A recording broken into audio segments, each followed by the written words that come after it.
আসসালামু আলাইকুম। আজকে একটা মিনি ব্লগ নিয়ে চলে এলাম। আমাদের দোকানটা আছে, তোমাদের ঘুরে দেখাবো। দেখো আমাদের দোকানটা এই দেখো, এইখানেতেই আমরা কাজ করি।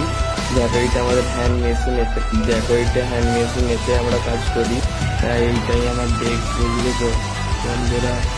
দেখুন এটা আমাদের কাঁটা। তো এখানে 2-3 রকম কাজ হয়, বুঝলে তো। এখানে 2-3 রকম কাজ হয়। তার সাথে সাথে আমরা মিনারও কাজ করি। দেখো মিনার সব সেটিংগুলো দেখতেই পাচ্ছ, সব মিনার রঙগুলো সবুজ, যেরকম সবুজ কালার, ব্লু কালার, দেখেছো তো যেরকম দেখতে পাচ্ছ। মিনারও কাজ হয়, ওই সাইডে ওই ঘরে পালিশেরও কাজ হয়, দেখাবো তোমার ঘরে। তো আজকে আমাদের দোকানে পুরোই কাজ নিয়ে সামনেটা বসে আছি কদিন ধরে, মোটামুটি তাও 1 সপ্তাহ হয়ে যাবে কাজে নেই, বুঝলে তো বন্ধুরা। সামনেটা একদম বসেই রয়েছি, দেখতেই পাচ্ছ তোমরা। দোকান সারাদিন ধরে